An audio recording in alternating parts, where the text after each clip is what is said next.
Chapter 6 में बेटा एक इम्पोर्टेंट टॉपिक जो है सीधा सीधा 5 नंबर में क्वेश्चन आता है कि पादप की जो द्वितीय वृद्धि होती है उसको समझाइए, है ना।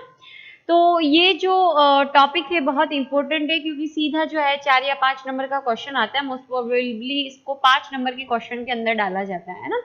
तो वो टॉपिक हम लोग शुरू करने वाले हैं, उसका जस्ट मैं आपको इंट्रोडक्शन बताने वाली हूँ। उसके बाद इसका जो अंदर वाला मैटर है वो हम लोग लाइव क्लास में कंटिन्यू करेंगे बिकॉज बहुत इंपॉर्टेंट है और समझने में थोड़ा आपको जो है ध्यान से आपको समझना पड़ेगा, तभी समझ में आएगा। तो आज सिर्फ मैं इसका एक इंट्रोडक्शन जो है वो आपको समझा रही हूँ कि द्वितीय वृद्धि क्या होती है और प्राथमिक वृद्धि क्या होती है, और जो पादप का द्वितीय द्विबीजपत्री जो पादप होते हैं उनमें द्वितीय वृद्धि किस प्रकार से होती है उसको हम लोग क्या करने वाले हैं, पढ़ने वाले हैं। तो एक इंट्रोडक्शन मैं आपको बता रही हूँ। तो देखो टॉपिक है हमारा चैप्टर 6 में लास्ट टॉपिक है ना, द्वितीय वृद्धि वाला। उसके बाद ये चैप्टर, इसमें करीब हम लोगों ने अकॉर्डिंग टू लास्ट सिलेबस हम लोगों ने करीब इसके अंदर 3 या 4 जो चैप्टर है वो कवर किए हैं आप लोगों के, और आपकी बुक के अंदर मटेरियल ज्यादा नहीं दिया हुआ, लेकिन हाँ मैटर सारा जो है वो कवर हो रहा है, बस टर्मिनोलॉजी दे रखी है तो आपको ये ध्यान से पढ़ना है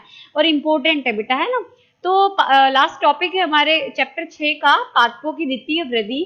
तो हम लोग देखेंगे कि प्राथमिक वृद्धि और द्वितीय वृद्धि एक्चुअली क्या चीज होती है, क्या होती है प्राथमिक वृद्धि, क्या होती है द्वितीय वृद्धि, है ना। फिर उसके बाद द्वितीय वृद्धि होती कैसे वो हम लोग देखेंगे। तो सबसे पहले बात करते हैं हम प्राथमिक वृद्धि जो होती है वो क्या होती है।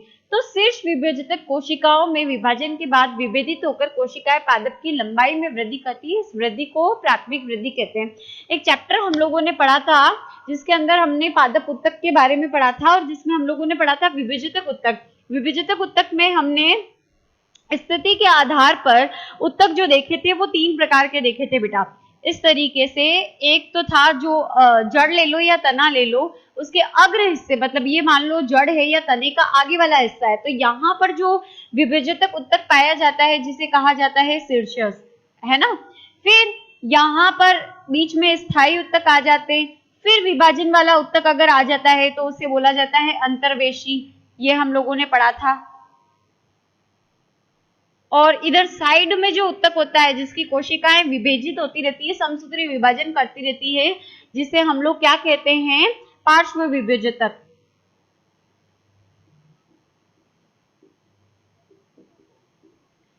ये 3 विभेजितक उत्तक के प्रकार हम लोगों ने देखे थे स्थिति के आधार पर, शीर्षस्थ, अंतर्वेशी और पार्श्व विभेजितक देखे थे, राइट, है ना। तो उसी आधार पर ये दोनों डेफिनेशन बनेगी। देखो शीर्षस्थ नाम कहाँ आ रहा है, यहाँ पर, पार्श्व आ रहा है यहाँ पर। तो द्वितीय और जो प्राथमिक वृद्धि है उसमें दोनों ही काम आते हैं।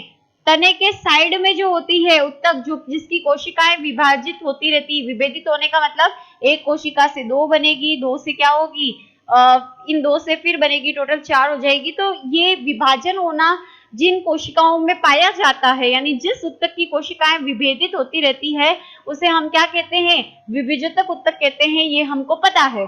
और स्थिति के आधार पर विभेजितक उत्तक 3 प्रकार के होते हैं। अग्र सिरे पर होता है वो क्या होता है, शीर्षस्थ विभेजितक। साइड में इस तरीके से होगा, यानी यहाँ पर है और इसके साइड में होगा तो वो क्या होगा, पार्श्व होगा, है ना।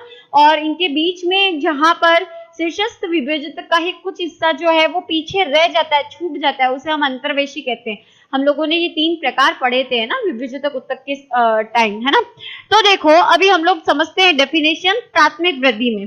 शीर्षस्थ विभेजितक कोशिका में विभाजन के बाद विभेदित होकर कोशिकाएं पादप की लंबाई में वृद्धि करती है। यहाँ पर जो नई कोशिकाएं जो है बन रही है वो क्या कर रही है, इस पादप की किसमें वृद्धि कर रही है, लंबाई में वृद्धि कर रही है, ठीक है। तो ये जो लंबाई में वृद्धि हो रही है इस वृद्धि को हम कहेंगे प्राथमिक वृद्धि।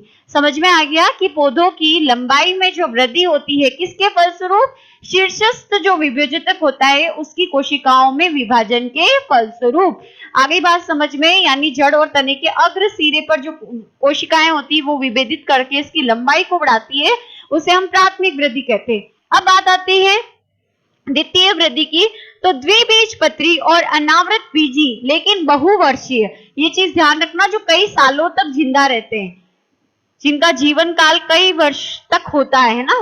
तो द्विबीजपत्री व अनावृत बीजी बहुवर्षीय पादपों में पार्श्व विभेजक क्रियाशील होकर उत्तकों का निर्माण करता है, यानी ये जो हम लोगों को तने और जड़ जो होती है उसके साइड में इधर जो विभेजक उत्तक मिलता है जिसको पार्श्व विभेजक कहते हैं, तो पार्श्व विभेजक क्रियाशील होकर क्या करता है, उत्तकों का निर्माण करता है। अब इस जैसे सपोज यहाँ की एक कोशिका विभेदित हुई, उसने 2 कोशिकाएं बनाई, 2 होकर 4 बनाई, तो अब ये जो नई कोशिकाएं जिस उत्तक का निर्माण कर रही है हम उसे बोलते हैं द्वितीय उत्तक। और यहाँ जो बनता है उत्तक विभाजन के फलस्वरूप वो क्या बनेगा, प्राथमिक उत्तक। ध्यान रखना है ना, प्राथमिक वृद्धि में क्या बनेगा, प्राथमिक उत्तक, जिसकी वजह से लंबाई बढ़ती है। और द्वितीय वृद्धि में क्या बनेगा, पार्श्व विभेजक की कोशिकाएं उत्तकों का निर्माण करती है और जो नया उत्तक बनता है उसे द्वितीय उत्तक कहते हैं। तो द्वितीय उत्तकों का निर्माण होता है। द्वितीय उत्तक जो है वो क्या करते हैं, अब देखो पार्श्व विभेजक कहाँ है बेटा, जड़ और तने की किधर है, साइड में है।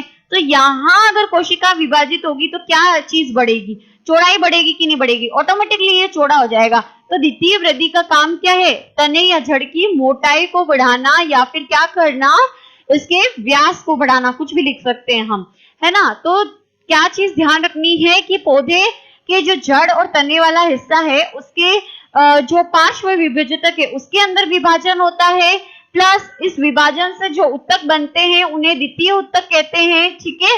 और इन द्वितीय उत्तकों की वजह से क्या बनता है, तने व जड़ की क्या बढ़ती है, मोटाई या व्यास में क्या होता है, वृद्धि होती है। तो ये होती है हमारी द्वितीय वृद्धि। तो आपको डेफिनेशन दोनों की समझ में आ गया होगा। अंतर मेन क्या होता है कि प्राथमिक वृद्धि जो होती है, प्राथमिक वृद्धि के फलस्वरूप तो लंबाई बढ़ती है पौधे की, और द्वितीय वृद्धि के फलस्वरूप जो है पौधे की क्या बढ़ती है, चौड़ाई बढ़ती है। अब हम लोग देखेंगे कि जो एक बीजपत्री है, ध्यान रखना, एक बीजपत्री के न तो ये चीज ध्यान रखना बहुत अच्छे से कि एक बीजपत्री जो होते हैं चाहे आप लोग उसकी एक बीजपत्री का तना ले लो, चाहे एक बीजपत्री की जड़ ले लो, एक बीजपत्री जो पादप होते हैं उनके अंदर द्वितीय वृद्धि नहीं होती है। लेकिन जो द्विबीजपत्री पादप होते हैं जिनकी जड़ और तने दोनों में ही क्या होती है, द्वितीय वृद्धि होती है। और जड़ के कंपैरिजन में जो द्विबीजपत्री पादप होते हैं उनके क्या होते हैं, जो तना होता है वो उसकी चौड़ाई ज्यादा होती है। आप लोग देखते हो आम का पेड़ ले लो, नीम का पेड़ ले लो, स्टार्टिंग में जब वो उगता है तब तो वो सिर्फ लंबा होता है, जब कई साल का हो जाता है तो वो चौड़ाई बढ़ाना, तना ऑटोमेटिकली उसका मोटा होना शुरू हो जाता है कि नहीं होता, वो द्वितीय वृद्धि के फलस्वरूप होता है। तो द्विबीजपत्री पादपों के एक बीजपत्री में द्वितीय वृद्धि नहीं पाई जाती, यानी 2 द्विबीजपत्री में द्वितीय वृद्धि पाई जाती है, दोनों में द्वि आता है। ये चीज आप ध्यान रखना है ना, द्विबीजपत्री में ही क्या पाई जाएगी, द्वितीय वृद्धि पाई जाएगी। तो तने में भी देखेंगे हम द्वितीय वृद्धि और जड़ के अंदर भी देखेंगे। तो देखो सबसे पहले हम लोग लिखते हैं द्विबीजपत्री पादप के तने में द्वितीय वृद्धि, है ना। अब ये 2 जड़ में भी होगी बेटा, अभी हम लोग सिर्फ तने को शुरू करेंगे। तो ये 2 तरीके से होती है, एक होती है रंभीय, पहला जो चरण होता है, यानी ये द्वितीय वृद्धि 2 चरणों में पूरी होती है। एक तो रंभीय क्षेत्र में द्वितीय वृद्धि होती है, पहला चरण है, और दूसरा होता है बाह्य रंभीय क्षेत्र में द्वितीय वृद्धि, ठीक है। अब जब भी आप लिखोगे, अगर आपको क्वेश्चन आ जाता है ना, कि द्विबीजपत्री पादप के तने में होने वाली द्वितीय वृद्धि को समझाइए, तो आप क्या करोगे बेटा, सिंपल सा है, आपको लिखना है कि द्विबीजपत्री पादप के तने में द्वितीय वृद्धि जो होती है वो 2 चरणों में पूरी होती है। पहला चरण होता है रंभीय क्षेत्र में होने वाली द्वितीय वृद्धि, और दूसरा होता है बाह्य रंभीय जो है क्षेत्र में होने वाली द्वितीय वृद्धि। अब आप बोलोगे कि रंभीय क्षेत्र क्या होता है और बाह्य रंभीय क्षेत्र क्या होता है, तो इसको हमें समझना है आप लोग अगर हम लोगों ने, मैंने कल आपको फॉरवर्ड की थी लिंक कि आप इन वीडियोस को फिर से अच्छे ढंग से देख लेना। तो हम लोग अगर तने की काट देखते हैं इस तरीके से, द्विबीजपत्री पादप का जो तना काटते हैं तो रिंग्स जो लेयर्स है वो हमको देखने को मिलती है। तो कौन कौन सी होती है बेटा? सबसे पहले तने में पाई जाती है उपत्वचा, सबसे ऊपर की तरफ आएगी, है ना। उपत्वचा के नीचे क्या आएगी? बाह्य त्वचा, या जिसे हम कहते हैं अधिचर्म, राइट। उसके बाद क्या आता है? बाह्य त्वचा के बाद कौन सी लेयर आएगी? हमारा वलकुट शुरू होता है, वलकुट की पहली लेयर आती है अधस त्वचा, अधस त्वचा, ठीक है। फिर उसके बाद सामान्य वलकुट, फिर आएगा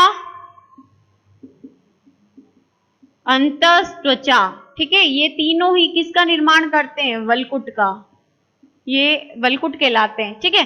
फिर उसके बाद आएगा आपके परिरंभ, फिर संवहन पूलीय क्षेत्र, और लास्ट होती है आपकी मज्जा। ये चीजें पाई जाती है। अगर हम काटते हैं तो ये ऑलरेडी आप पढ़ चुके हो। अब रंभीय क्षेत्र किसे बोलते हो और बाह्य रंभीय क्षेत्र किसे बोलते हैं? देखो, परिरंभ, रंभ आ रहा है कि नहीं आ रहा है ना। तो परिरंभ से लगाकर ये जितनी भी चीजें आ रही है, कौन कौन सी? परिरंभ, समनपूल और मज्जा, ये सब हिस्से आते हैं रंभीय क्षेत्र में। यानी पहले द्वितीय वृद्धि कहाँ होगी? इस रंभीय क्षेत्र में। रंभीय क्षेत्र में क्या क्या हिस्सा आ जाता है? परिरंभ के अंदर की जितनी भी चीजें आती है, यानी हम परिरंभ को भी काउंट करके चलते हैं। तो परिरंभ, ठीक है। रंभ हम किसको बोलते हैं? रंभ में एक्चुअली जो आएगा वो आएगा आपके संवहनपूल और मज्जा। नाम है इसका परिरंभ, यानी परि यानी बाहर, रंभ के बाहर। तो रंभीय क्षेत्र में मेन कौन आएंगे? संवहनपूलीय क्षेत्र और मज्जा।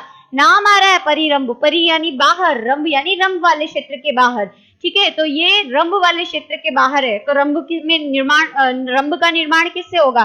संवहनपूलीय क्षेत्र और मज्जा से। आगे बात समझ में। फिर बचती है आपकी उपत्वचा और अंतस त्वचा। यहां तक हिस्सा आपके किस में आ जाएगा बेटा? बाह्य रंभीय क्षेत्र के अंदर आएगा। तो द्वितीय वृद्धि जो आपको देखने को मिलेगी, द्वितीय वृद्धि में होता क्या है?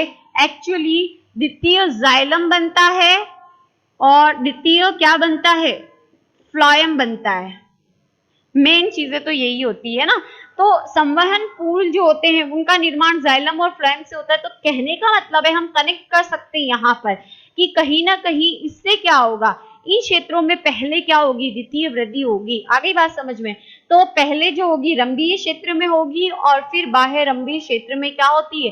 द्वितीय वृद्धि होती है। अब ये होता कैसा है, ये आपको मैं जो लाइव क्लास होगी नेक्स्ट उसके अंदर समझाऊंगी कि इसमें क्या क्या चीजें होती है, क्या क्या चेंजेस आते हैं और इसमें क्या क्या आपको चेंजेस देखने को मिलते हैं।